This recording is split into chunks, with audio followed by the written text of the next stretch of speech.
ছোট একটি দেশ, কিন্তু শক্তি ও সক্ষমতায় ক্রমে বিশ্বমঞ্চে নিজেকে প্রমাণ করছে সে দেশ বাংলাদেশ।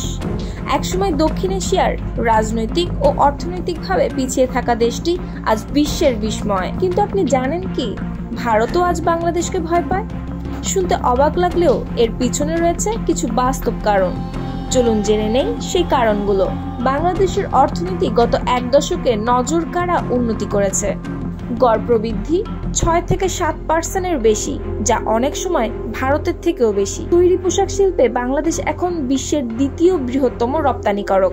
ভারতীয় অনেক অর্থনীতিবিদই স্বীকার করেন বাংলাদেশ অর্থনীতিতে মিরাকেল ঘটিয়েছে। বাংলাদেশ এখন ফোর্স গোল 2030-এর মাধ্যমে সামরিক বাহিনীকে আধুনিকায়নের পথে এগোচ্ছে। দেশটি চীন, তুরস্ক ও রাশিয়ার কাছ থেকে আধুনিক যুদ্ধ সরঞ্জাম কিনছে। সমুদ্র নিরাপত্তায় সাবমেরিন যুক্ত হয়েছে। বিমান বাহিনী পেয়েছে নতুন ফাইটার জেট। ভারতের চোখে এটি বড় এক পরিবর্তন।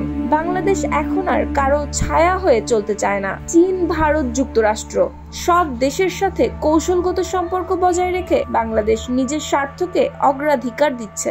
আন্তর্জাতিক ফোরামে বাংলাদেশের অবস্থান আগের চেয়ে অনেক বেশি শক্তিশালী। বাংলাদেশের ভৌগোলিক অবস্থান ভারতের জন্য কৌশলগতভাবে অত্যন্ত গুরুত্বপূর্ণ। উত্তর পূর্ব ভারতের রাজ্যগুলোতে প্রবেশের জন্য বাংলাদেশই সবচেয়ে সহজ পথ। যদি বাংলাদেশ বন্ধু রাষ্ট্র না থাকে, তাহলে ভারত এই অঞ্চলে কৌশলগতভাবে ক্ষতিগ্রস্ত হতে পারে। তাই ভারত বাংলাদেশকে শক্তি হিসেবেও দেখে, আবার ভয়ের দৃষ্টিতেও দেখে। বাংলাদেশের তরুণ সমাজ আজ অনেক সচেতন, ডিজিটালি সক্রিয় এবং বিশ্ব দরবারে নিজের পরিচয় তুলে ধরতে দৃঢ় প্রতিজ্ঞ। জাতি হিসেবে আত্মবিশ্বাস বেড়েছে অনেক। দেশপ্রেম, জাতীয়তা এবং উন্নয়নের জন্য এই গণজাগরণও ভারতকে ভাবতে বাধ্য করছে। বাংলাদেশকে ভয় মানে কিন্তু যুদ্ধ নয়, বরং এটা এক ধরনের সম্মান আর সতর্ক দৃষ্টিতে দেখার প্রতিফলন। বাংলাদেশ এখন শুধু বন্ধু নয়, একটি সম্ভাবনাময় শক্তি, যাকে অবহেলা করলে যে কেউ পিছনে পড়বে।